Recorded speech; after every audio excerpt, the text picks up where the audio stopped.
Yes, well, you find us this afternoon in the demonstration marquee. You are listening to 97.3 Apple FM, Taunton Dean's community radio station, and it's lovely to have you all here. We are broadcasting this live throughout Taunton Dean to all of the listeners on the radio service and on the internet service. And I would like to now hand over to BBC Somerset's Emma Britton. Emma, thank you. Good afternoon.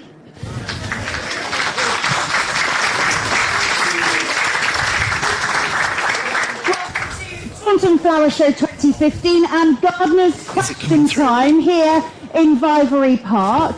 I'm Emma Britton. I'm going to be looking after you for the next 45 minutes, making sure we get as many of your questions answered by our three experts. So let's meet them.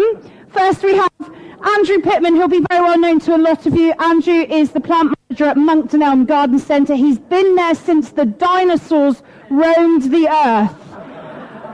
He can often be found in his hobbit hut in the middle of the garden centre, and he can answer a question about pretty much any plant going, no pressure. Let's welcome Andrew. On the far end of the table is the man I like to call the god of gardening here in Somerset, Mr. MBE. Vic used to be in charge of parks and gardens in Taunton Dean, been very involved in Britain in Bloom, very well known locally, and a very regular broadcaster as well locally on the radio stations. Let's welcome Vic Verrier.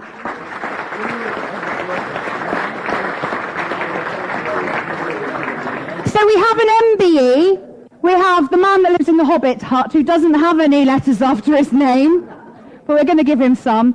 But now we're going to welcome our very special guest this evening, and we're really excited to have him here. He's the UK's leading gardening experts. His nickname is Judge Dredd, which if you're an exhibitor at the Flower Show, I'm sure you've been fully aware of. And the letters after his name are VMH. And does anybody know what VMH stands for? It's not very manly, handsome man. It is Victoria Medal of Honour, which is the highest accolade in horticulture. Please put your hands together for Jim Buttress.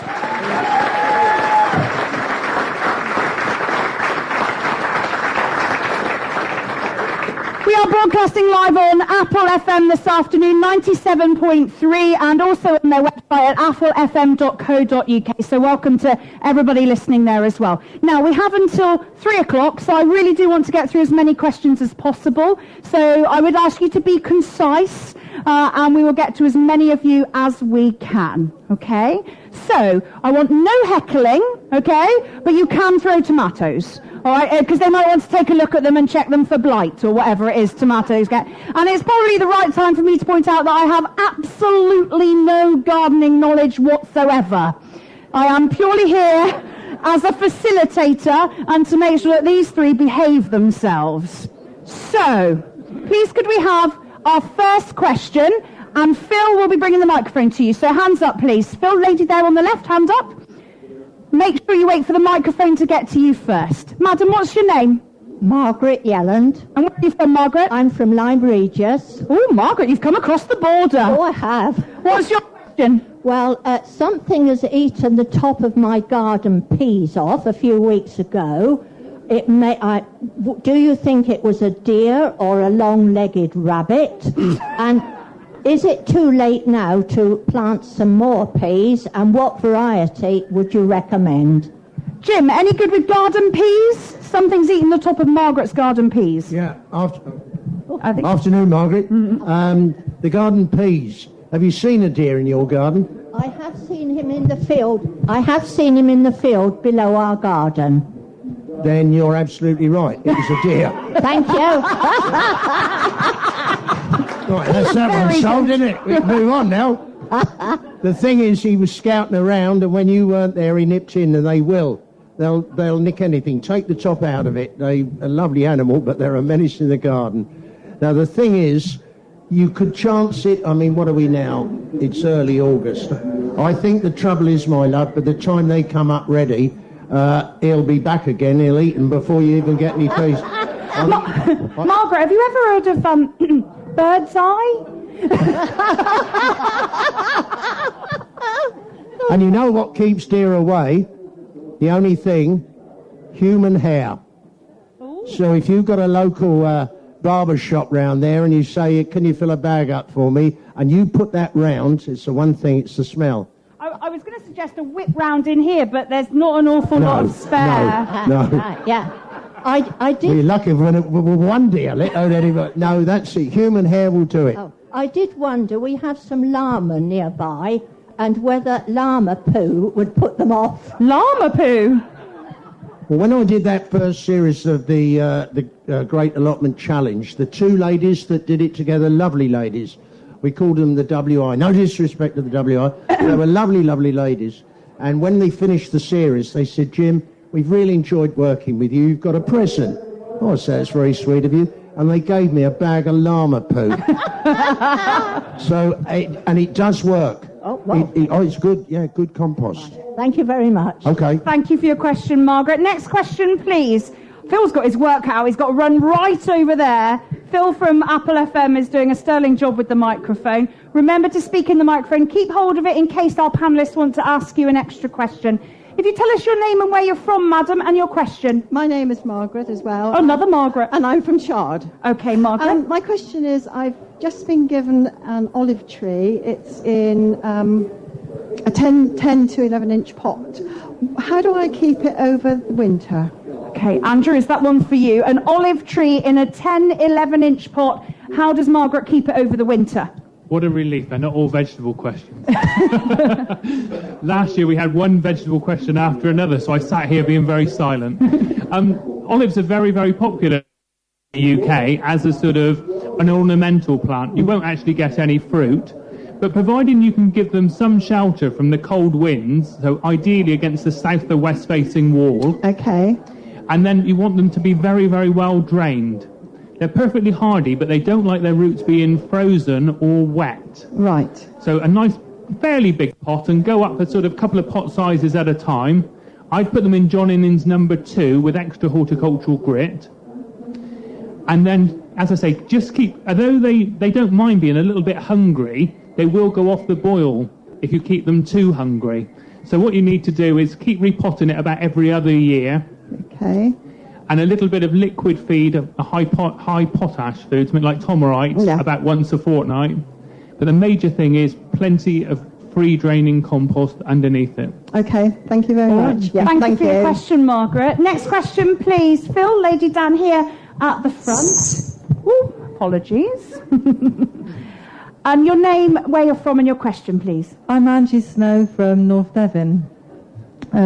I've got too many questions, I think, so hopefully... If you pick the one you really want the answer to, Angie, if we've got time, we'll come back. Okay. I've got a bottle brush bush that I put in about 18 months ago. I've got a lot of new growth, but I haven't got any brushes. Is it too late this year, or what am I... Bottle brush bush. Yeah, bottle brush bush. Good afternoon. Hi.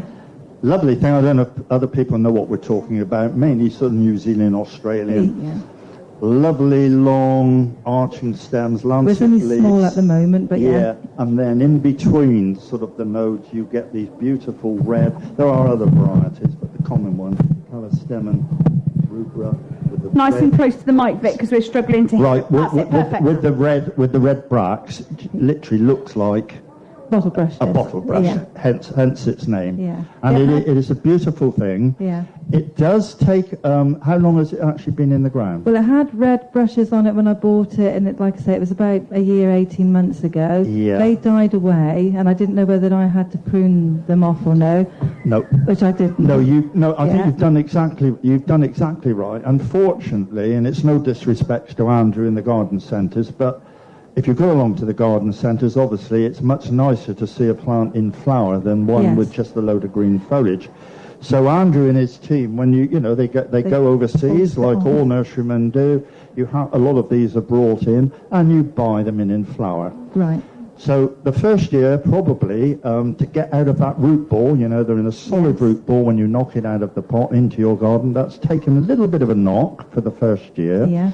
I would suggest then that in the second year, it's probably starting now to build up a good root structure. Right. Have you given it any feed at all? I did put a little bit of chicken manure around at the earlier part of the year. That's fine. Or a little bit of potash, just to harden him up a little bit, ready for the winter. Now, about overwintering, what are you thinking? Any particular precautions? Have you got a nice sheltered garden? It's near a wall. Near a wall? Yeah. That should be okay. We're quite lucky in the southwest with Calistine, and they will come through. I had one in my own garden for a number of years, and it's followed by these nice seed pods and everything else. What's its posh name again, Vic? What's it called? Calistine. Calistine. Calistine, yes. And do I never prune it then? Yeah, there are... the only pruning I would think, I'm going to look at Jim now, the only pruning I would think is what I would call judicious pruning. If you've got an arching branches getting in the way over the footpath or blocking out the light perhaps of an adjoining shrub or tree, otherwise leave alone. I think once it gets its roots down, as long as it comes through this winter, with the sort of summer we've had now to ripen the wood, which has been a good summer for those type of plants, I think you've got every chance that next year you'll probably get flowers on it. Brilliant. I don't think you're doing anything wrong. There's lots of new growth. Growth, I should say. It's like a light green new growth. Well, it sounds as though you're doing everything right. It's nothing. I don't think it's anything that the lady's doing. That. Andrew, you think the only so, thing Andrew? is, it must have full sun. It needs as sunny a site as possible to, like Vic said, to ripen the wood, and then it'll produce the flowers next spring. Right. Okay. And it's a good idea if you're very precious about it, a little bit of fleece over it during the winter, during the worst months, just to get it through. They're all right most winters. Yeah. But again, it is a sort of Mediterranean type New Zealand plant. Okay.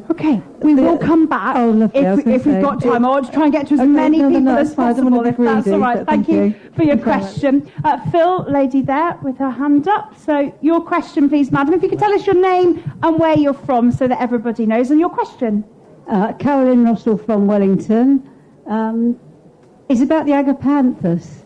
I had one that was in a pot for ages and then decided it must be pot bound because it didn't flower. So I took it out and I put it in the garden where it is flourishing, lots of in the sun, lots of...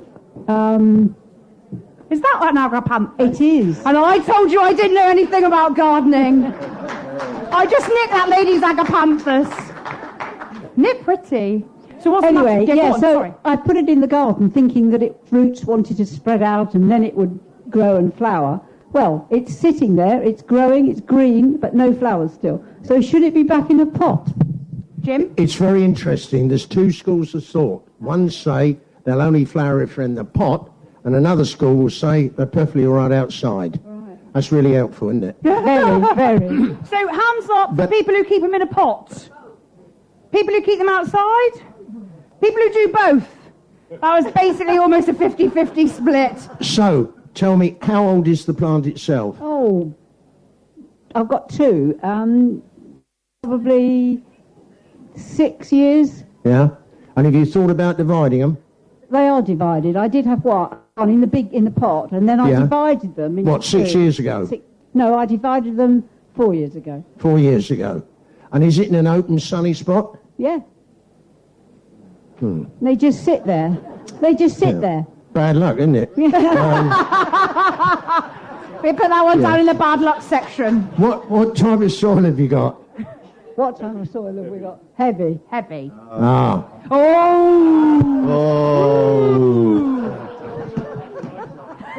Thank goodness Up for there that, for Jim. thinking, down there for dancing. Yeah, Go on, right. Jim. Do you know what? I think the soil's too heavy.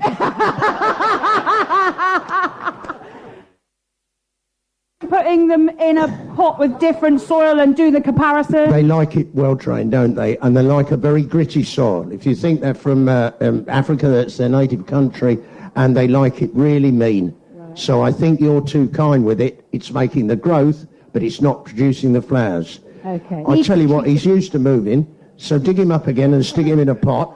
But this time, lots of grit. I will. Lots of grit. Real gritty, sharp soil. Okay, thank you. Okay. You're here at Gardener's Question Time at Taunton Flower Show 2015. We're also live on Apple FM 97.3 and online at applefm.co.uk. So welcome to everybody listening to Taunton's community radio station. We're going to take another question here for our panellists, Jim, Andrew and Vic. Lady there on the far side of the marquee. Phil's just rushing round to get your question. Your name and question, please, madam. It's already on, you chat away. That's all right. My name is Anne Fudger, and I'm from Lyme Regis. Oh, another one from... Is there anyone from Somerset in this tent? Oh, there are, about 4. That's good. Good afternoon and welcome. What's your question? I've got a blueberry bush in a pot, which I've had for at least 7 or 8 years. It's fine. It has lots of fruit, but I'd like to know when I can prune it, and should I prune it? Vic, one for you, possibly a blueberry bush in a pot. Been there 7 or 8 years. When can it be pruned? Yeah, I don't have a lot of experience with them. I know people have got them. I know a number of allotment sites now where people have actually got them, not in pots, actually into the open ground. And I know a lot of people now commercially are actually growing them. In terms of pruning, and I'm going to look at my colleagues because I didn't think you did a lot to them, in fact. No, they're both shaking their heads.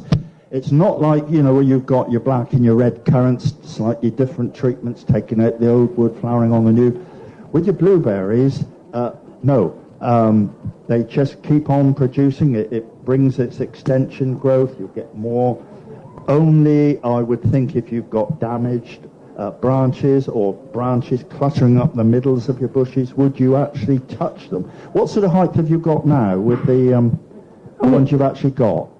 The height of it? Yeah, the height. Pot. I should think about 3.5 foot. So it's good. So is it interfering with? It's not interfering with anything, sort of. No, not really. No, it's just so I've got a lot of old wood in the middle, and then. No, I would simply leave it. Leave it alone. Okay. But what you have to remember is back to what Andrew was just saying just now about the feeding. They do need regular feeding, obviously, because it's putting quite a strain. Any fruiting bush requires a feed at this time of the year. Quite a lot of potash goes in, liquid feeds, and I would certainly make certain it never goes dry.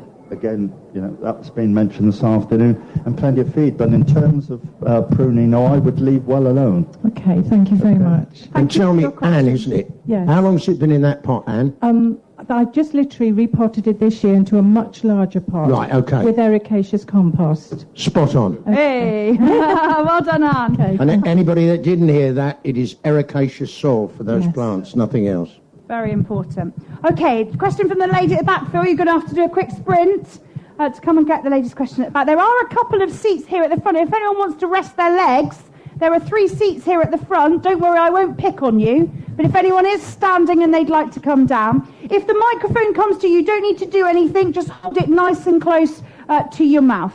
Your name and question, please. Hello, I'm Sally Cole from Wellington. I've just recently taken over a garden which is hard landscaped, and it has an east-facing fence which I'd like to grow something edible against. And bearing in mind that it is all hard landscaped, I need to take up a couple of paving slabs. Could anybody recommend anything good to grow there which would take off quite quickly in that situation? Gosh, that's a big wish list, isn't it? It is. An east-facing fence, something edible, it's hard landscaped, and she wants it tomorrow. Isn't that right, Jim? Yeah. That's a woman for you. Waitrose. I can say I can say that as a fellow woman. Waitrose is good, but I want my own. What actually from Waitrose, Jim, would you suggest? The thing is that if you're going to do fruit, were you thinking of apples, pears? I was thinking more on the line of perhaps blackberry, taberry, which would do the best right, okay. on that situation. Well, certainly don't go down the apple-pear route, not the situation you're in, and the fact you want them for an apple pie next Wednesday. It's not going to happen. But certainly blackberries, taberry, no problem at all, and they will crawl along that wall quite easily. You're going to take up, 1 paving slab, 2? Probably 2 or maybe even 3. I think so. So to give them a good depth of soil, and probably at the time what's underneath there is rubble and stuff that they covered over. So you want to get all of that out, and then get a decent bit of compost in there, some farmyard manure or good rotting compost of some sorts. And quite honestly, I'd wait now till more September, end of September, October time. Is it a fence or a wall? It is a fence. A fence. So do you think it would need wire supports put along? The wire supports up there, around there, and the plastic cover wire looks more attractive than just the galvanised stuff. And then just let it develop. It's going to take a couple of years, but that would be my tip. Andrew? I agree with that. Thank you. Lovely. Vic? No, I would agree with that. The only thing I would add to Jim's is on the blackberries, as you probably know already, there are a number of now very, very good thornless varieties, so you don't have to get hooked up with all those when you're harvesting prickles in your hand. But strangely, several years ago, I had a blackberry which was a thornless, but it turned back to being It went rogue. It did. It went rogue. It went back to being wild again. Yeah, well, one of the oldest varieties is Oregon thornless, which has huge great blackberry fruits, but they are prone. After a few years, they do sucker back. Yeah. So you do have to watch that. So it may be that, although you didn't actually spot that happening, eventually the suckers overtook your main plant. But they are worth growing, and there are also some very, very good. It's not everyone's cup of tea. Most people go for raspberries in the open garden situation, because loganberries are a little bit more tart, you need a little bit more sugar on them in the pie. But there are some very, very good varieties now of loganberries, which would do exactly what Jim said. You've got the wires in, they would train out farm well, and they would do in that situation. Lovely, thanks very much. Thank you very much for your question. And I love that. the important thing, Sally, wasn't it? Sally, the important thing is to start the rungs off fairly low, because obviously when the plant starts, it wants that support down there. And you want to get them right before you start training it up. So start them low, about 8 inches apart, and just work your way up. And each time they come, just tie them up, tie them up, tie them up. Then you get the fan shape that you want. Gardener's Question Time with Jim Buttress, Vic Verrier and Andrew Pittman here at Taunton Flower Show, also live on Apple FM. Our next question, please. Gentleman there? Now, don't all leave it till the last minute, because at 2 to 3, everyone will put their hand up. So don't be shy. We're rattling through them, which is good. We're going to try and get as many questions answered as we can. Sir, your name and question, please. Hello. Mike Russell, Wellington. This is to do with pot-bound plants and repotting. Now, when I take them out, I feel very inclined to flesh the roots out so they can grow into the new. But I have heard that it's a good thing to prune the pot at the roots, or even with a razor cut through them a bit so they encourage new growth. Andrew, your thoughts? Well, it very much depends on what you are repotting to begin with. There's not one general rule for everything. Most plants prefer to go from one pot to a bigger pot and keep going like that. But unfortunately, you get to a state where you can't go any bigger. So the important thing then is to wait until the plant is dormant. Don't do it in the middle of summer where plants are actually using as much moisture as possible and hack half their root system off. But you can generally either tease away the bottom roots of most plants and actually take away the spent compost and then give them a haircut and then put them back in good quality, brand new compost. Compost is the only thing that you cannot get away with buying an inferior brand of. Branded composts are really worth buying because of the actual science behind them, their actually ability to hold nutrients and sustain moisture. So always buy a good brand of compost and make sure it's one that's suitable for the plant that you're repotting. One size doesn't fit all, so some of the multi-purpose composts aren't probably the best. So depends exactly on what you're repotting. When you say give it a haircut, like number one all over, I don't know, a bob. Not number one. How much cutting back are we doing of the roots? I could say about quarter. Yeah? Does that help, Mike? That's good. Could I just add to that, Emma? I was just going to say, it's always a misconception, and all amateur gardeners do this. If you've got a geranium, I'm just using this as an example because I could take you to see it on the ground in the open competition market. Got a nice little geranium, pelargonium, growing along, and you want to get a specimen. So it's now in a 3.5 inch. I'm back in the old Imperial, but it's in a 3.5 inch pot growing along, and you're thinking, yeah, I want to get that one into a pot sort of that size. A lot of amateurs automatically, as Andrew said, they pick a large pot, it goes in, and you just think of that little plant in there, full of compost. In goes the watering can.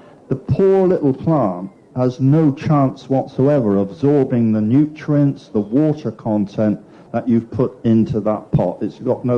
It needs to go up in stages. It may look very insignificant to start with, just going up maybe 1 inch, one pot size, just moving them on gradually up through until you get to the point where you want to be. And I'm looking in the middle of the audience there, my steward this morning in the open tent. We were judging pelargoniums, and we gardeners, as the other two will agree, we've got a sort of a knowledge automatic. You look at a plant and you think, oh, there's going to be half a ton in there, and you've got to pick the thing up, absolutely waterlogged. Lovely little pelargonium this morning. It was absolutely sodden. The plant, the pot itself was much too large for the plant. Moved along to a couple of classes further along the bench. Beautiful, great big pelargonium there in about a 5-inch pot. It just illustrates that you don't need to overpot, because then you overwater, you overfeed, and in the end, your plants quite often die. So just one pot or a couple of pot sizes at a time, as Andrew said, and you'll get there. Jim? And the other thing, Mike, is that if it is a shrub, a more perennial plant, unlike the pelargoniums, and it's made a lot of root, yes, it's right to prune it, but it's also what you do is to flush it out and prize as much as that ball away.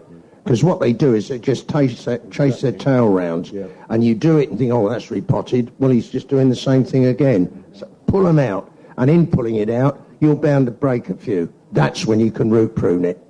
Excellent. Mike, thank you for your question. So, ladies and gentlemen, we've got about 20 minutes to go here on Gardener's Question Time. So we'll be looking to get some more questions answered from our experts. So our next question, please. Hands up, lady there in the third row. Your name and question for me, nice and loud. Thank you. I'm Liz Bell from North Petherton. I have a large group of tulips in my border, and they normally do incredibly well. This year was just green. Well, no flowers? No flowers. Do you think something's eaten the bulbs? How long have they been in there, darling? A long time. Yes. Do you mean I have to spend money and replace them? No. No? You have to thin them out. What happens is they're now fighting for space. Right. And they're all big boys now. They're not like when you first bought them. And they're wearing themselves out making the growth. They're not making the flower. Right. So what I do is it's the same applies to daffs when you naturalise daffs. They do fantastically well, but then there's too many of them there. They get overcrowded, and they're just all fighting for a bit of space.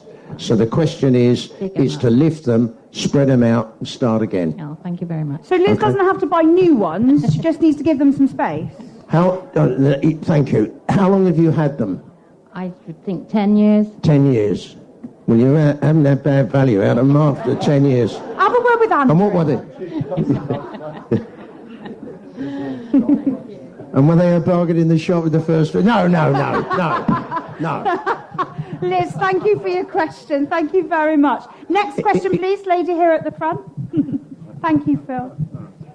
Your name and question. Sue Robertson from the Black Downs. Can you identify this? Ooh. It's about an 8x8 shrub. It's not got anything dodgy on it, because last year someone gave me something that had some kind of pest on it. No, nothing's and it was all over me. It's just a sad plant. So you don't know what it is? Oh, I love these kinds of questions. So for people listening on the radio and online, it's Sue, isn't it, you said? Yeah, Sue's brought a bit of a plant that she's not sure what it is. It's got a fairly... Oh, Andrew's eating it. Andrew, don't eat it! They're having a sniff. It looks as though this is the rootstock, or suckering from the bottom. Oh, now we've got a secondary plant. So I thought maybe some sort of Photinia, but I just, you think that's nothing to do with it. But it's, you don't think it's the same thing? Yeah. We're having some deliberations between our experts at the moment as to what these actual plant is, or whether it's 2 plants or 1. But they're having a bit of it. Cool, you stumped them, Sue. So how big? Never stumped. How big is this? How big is the thing? Describe it for us. It's definitely about 8 foot by about 8 foot diameter, so it's a big plant, big hefty plant. It clearly doesn't like the situation it's in. I mean, I moved to the Black Downs a couple of years ago, which you're probably aware is heavy clay. It's east-facing. In the spring, it drops all its leaves. It's scorched, unhappy, and then it does throw up new sort of red shoots, a bit Photinia-like, and puts on this new growth, but already it's starting to look sad again now. So I think that's partly the situation it's in. No flowers. Never ever a flower? No. Any ideas? Well, we actually think it's a form of laurel. Ooh, that's the consensus, a bit of laurel. Anyone got laurel in their garden? We do wonder why, the reason it might be throwing its leaves off, if you're up on the Black Downs and you're very wet in the winter, laurel don't like their roots sat in water. So it might be throwing its leaves off in the spring. Not sure? Yeah, not sure, because it's right up against the house too. I think it's probably not getting waterlogged, but that ground there is just fairly hideous, really. Can you move a plant that big? I mean, you wouldn't. What a hassle. They're still deliberating. Jim, Vic, and Andrew. It's not a drimis at all, is it? What, Sue? Vic said that. Drimis. I said that. Yeah. I thought at first a drimis, and then I thought it was it Drimy's winter eye, which is a acid-loving, rather than that's good. We've got 3 extras, so we now got to get a book out to see if the answer is tremendous. I wasn't going to mention the book. Yeah. Good job. It's live on radio, not the telly. Drimy's the flower is not a particularly attractive one, is it? But it has lanceolate leaves like that. Did you say you thought it was? And when you said it's up against the house, so the eaves, is it the other way round, that it's too dry where it is? Could be. Do you want a photo? Now we've got a photo. Oh, here we go. This woman knows her stuff. I'm going to have a look at this. Look at the size of it. It's and if you move it along, you can see the... no, it's a photo of the plant, Vic. The other way. It's huge. And he's an MBE as well. Her Majesty knew, honestly. Take it away. So they're having a look at the photo now that Sue's brought in. This is really good. I'm really keen to know in a minute if anyone else has got any dodgy-looking plants in their handbag that they're going to whip out. I'm still going to stick with but I think we may well have stumped them. I'm not sure. How long have you been there, Sue? How long have you lived there? Coming up 3 years. 3 years, okay. How big was it when you put it in there? No, it was there. It was like this when you moved in? No, I don't know. Oh. So I thought if it's something precious, I might keep it. If it's actually something like a laurel, then I'm... The fact that they don't know strikes me that it's not anything too exciting. Yeah. No. Have you, in the garden you moved in there are a lot of other interesting, different plants? There are a few lovely things. I mean, there is... There's a lovely cloud prune parotia. There's Stephanotis. There's Campsis. It was once upon a time, it's been pretty neglected, but when it was first planted up, I should think about 30, 40 years ago, there were some rather lovely things in there, which is why I just wonder. And that's why I think they wouldn't be planting a laurel. I did say that to the other two, but... No. That's why I need to be here to referee the 3 of them. No. I think this was somebody that knew what they were doing, and I wish we did. It's been...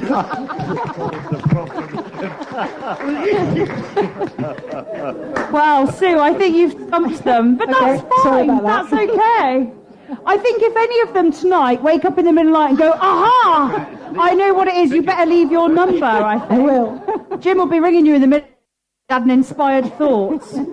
Right, gents, well, we're going to move on. Keep thinking about it. We'll leave it up there on the table. Sue, thank you very much. So you're listening to Gardener's Question Time on Apple FM 97.3 with me, Emma Britton. I'm from BBC Somerset.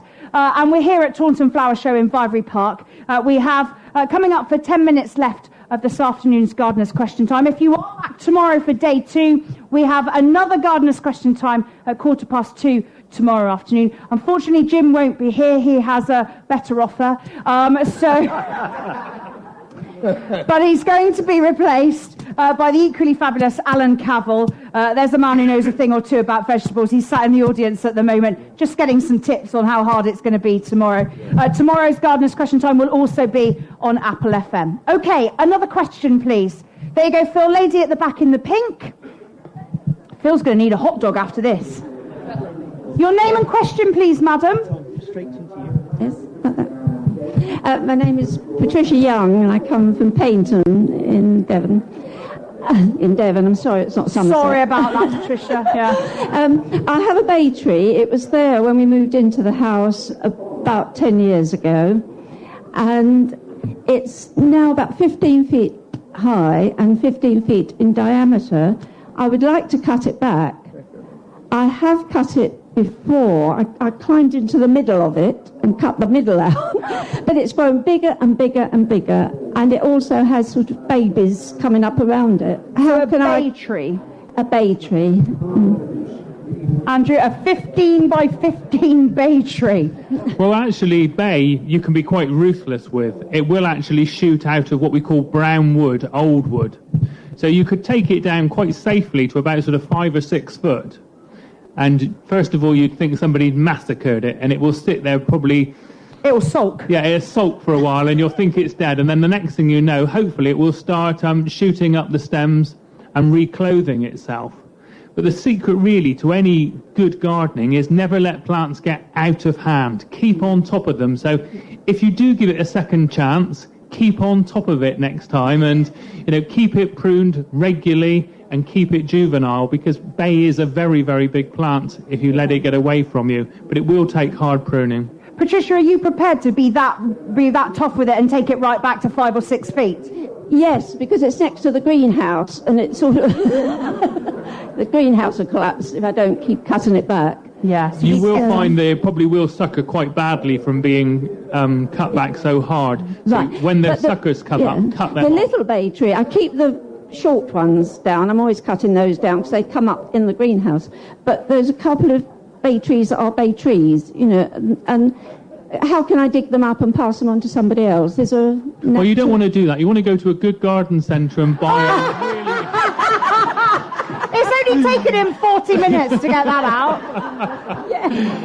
If you want to transplant any evergreens, the thing to do is to transplant them either in November or March. Right. And take as big a root ball as possible, put them in a pot, plenty of fresh compost, and put them in a protected environment for the winter until they get established. I don't know if any of my colleagues want to add to that. No, you happy? All I'd say is if you're kind enough to let somebody have it, then get them to dig it up themselves. And then you can't be blamed if it dies. You've got enough work on your hands, Patricia. Yeah, I think the answer is dig it up and pass it on quickly. Yeah, absolutely. Okay. Thank you very much. Thank you very much. Another question. I'm going to come back to you in just a second. Yep, go on, lady there. Okay. Hello, my name is Myra, and I'm also from Paynton. Oh, there's too many people from Devon in here. I'm only joking. Welcome, Myra. Hello, my question is about raspberry canes. Back in the autumn of last year, we planted some Autumn Bliss, I think it was called. Autumn Bliss raspberry canes, about half a dozen of them. They're lovely and green, but no fruit. I've manured them well, chicken muck, watered them, very green, but nothing. Vic? Yeah, no, it's a beautiful, beautiful raspberry, but I think you're being a little bit ambitious, really. Right. Until they settle down. I've seen them now in the last couple of weeks. I've seen them on people's allotment plot. Just little tiny ones which have been put in this cane with fruit even on them, as you probably were hoping for. But you don't really want that. What you really need in that first year is to get them established, to get the root system going down. Okay. Hopefully, you've prepared the soil well. They're like a nice fertile soil, and then the following year, I'm sure they will. As you know, with raspberries, they come up, produce the cane, and then people say, well, if I chop that down, I've got nothing left, because depending on the season and how old the canes are, before the young shoots, which, as you know, they fruit on those young canes, start to produce and come up again. But I think at the moment yours is rather immature. Right. Give it a little while, then you should get some nice young shoots up will produce your canes for next year. Make certain it's nice and fertile and some good fertilizer in the spring when everything starts off. Then I think once they're established, they will be well away. But I think you're probably just jumping the gun that little bit. And wanting to, instead of going down, as we've mentioned, Waitrose already this afternoon. Yeah, let's do another supermarket, Vic. Mention one of the others. It's the BBC. We have to do all of them. You do indeed. There are other supermarkets available. Well done. All right, thank you. Anyone else got autumn bliss raspberries in there that they've been growing? Anyone else? Yeah, they're going okay? Yeah? Okay, so bit of patience, Myra, and you'll get there. I promised I'd come back to you for one quick question. So lady at the front, and then I'll come to you, madam. Thank you. Hi, so yeah, it's me again, sorry. I've got a salvia that's quite new as well in the garden, the hot lips with the white top and the red bottom. I've noticed that the red has disappeared. All I've got is white flowers now. I've lost them. Salvia hot lips. Yeah. Anybody else grown it? Sounds like something off of a dodgy TV station. No. No, this is live, darling. And the lady's saying that the red bits are disappearing and they're nearly all white. Has anybody else suffered from that with their... Have a look round. Oh, look. Yeah, there's a good half a dozen hands going up here. Wow. So that's... Unfortunately, it's in the gene of the... You bought it because of the what it was, hot lips. Yeah. They don't stay hot for very long. It's story of my life. No. Jim Butcher. Oh, sorry, it's live. The thing is that it's in the gene. It just doesn't last. It's as simple as that. So you've done nothing wrong. Okay. That's the problem. You saw what the others said. This gardening like's easy then, isn't it? I'm not doing anything wrong. No, you've been absolutely fine. Right, we're going to go to the lady a couple of rows behind you there. And we'll get... I think if we can get both in, if we can, that would be great. I think we've got time to get both in. Hello, I'm from Lyme Regis, Dorset. Was there a coach trip? Yes. Are you all in here? Yes. What's your name? Anya. Anya, what's your question, Anya? I'm not a lily person. This was my first experiment with lilies. I bought some, in a rival show, Hampton Court, I bought some... That's all right, Jim was there. Green lilies. And nothing happened the first year. This year they came up. To my surprise, I thought they were dead. They are green, but I thought I'd bought pure green, and they've got this weird maroon tip of the leaf job. And I'm just wondering whether that's a sick lily or is it... What kind of lilies again, Annie, did you say? What was the name? Asiatic. Asiatic, sorry, we didn't quite hear that because of the other speech that was going on. Jim, sorry. This is live, isn't it? Yes. Yeah. No swearing. You bought them at Hampton Court, an RHS show. Yeah. I wonder if you got something that you didn't want. That doesn't sound right to me. We wondered. But So I didn't say that. You bought the bulb in good faith. Yes. And in fairness to them, the box might have got chugged round, one had gone in the other one had gone the other. Because you know when people go up there, they pick a bit of this, pick a bit of that, they get moved it around. I'm not making excuses for anybody. To me, it sounds more like not the variety you bought. Yeah. I bought them because they're pure. I thought they were pure green. Yeah. I've never seen What I would suggest you do, please don't say the name of the company, but you'll know who it is. You just send them a note and say, I bought these, this has happened. If the company's reputable, and most of them, of course they are, these people, they'll send you the thing you should have had. Okay. It's worth That doing. would be my best advice. Yeah, good advice. Okay. And lady next to you, did you have a question? We'll just squeeze this last one in. Yes, I'm Pat Marler from Lyme Regis. Hello, Pat. I've got about 4 aubergine plants that I'm growing in my conservatory.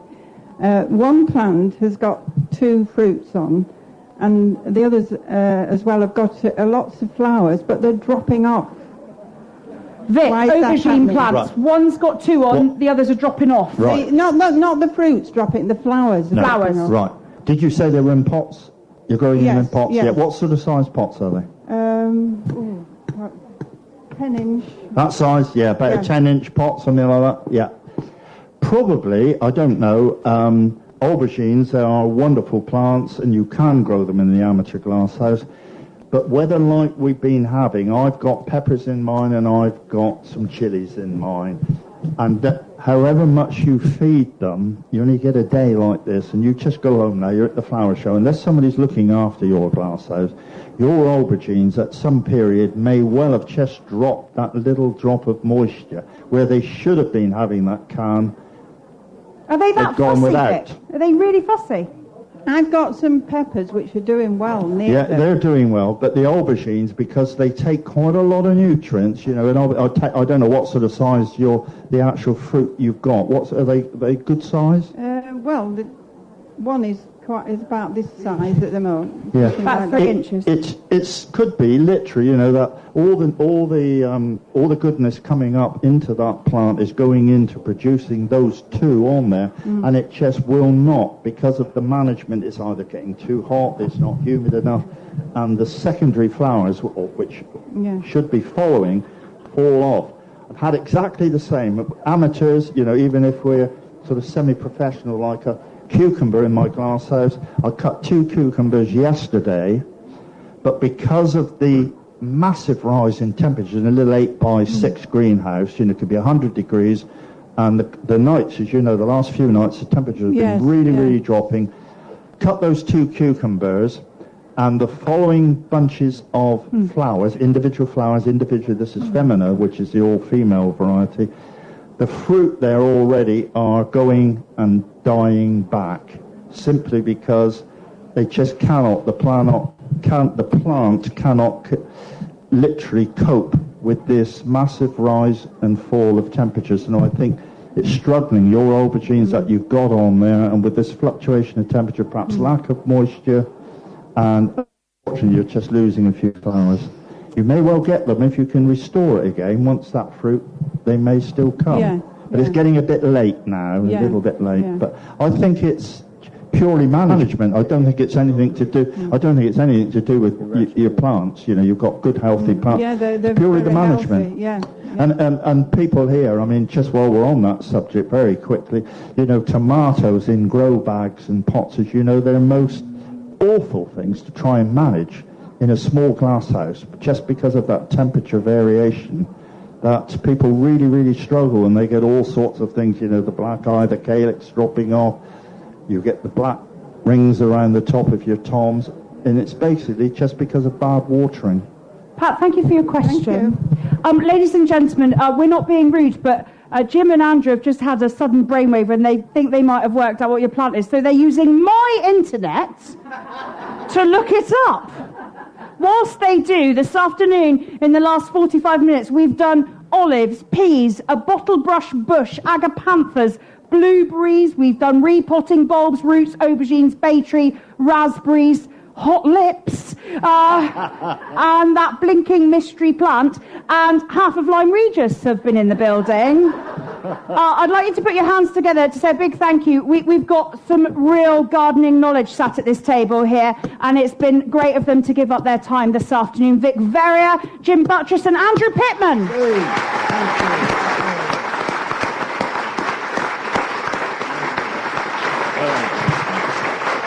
Right, ladies and gentlemen, and I, on behalf of Apple FM, Taunton's community radio station on 97.3, would like to thank the lovely Emma Britton from BBC Radio Somerset for hosting this afternoon.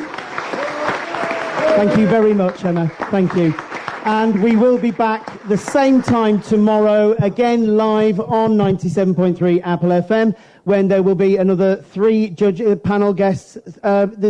Jim's not here tomorrow, and Alan Cavill will be replacing him. So join us again tomorrow if you can for another Gardener's Question Time. Thank you very much, everybody. 97.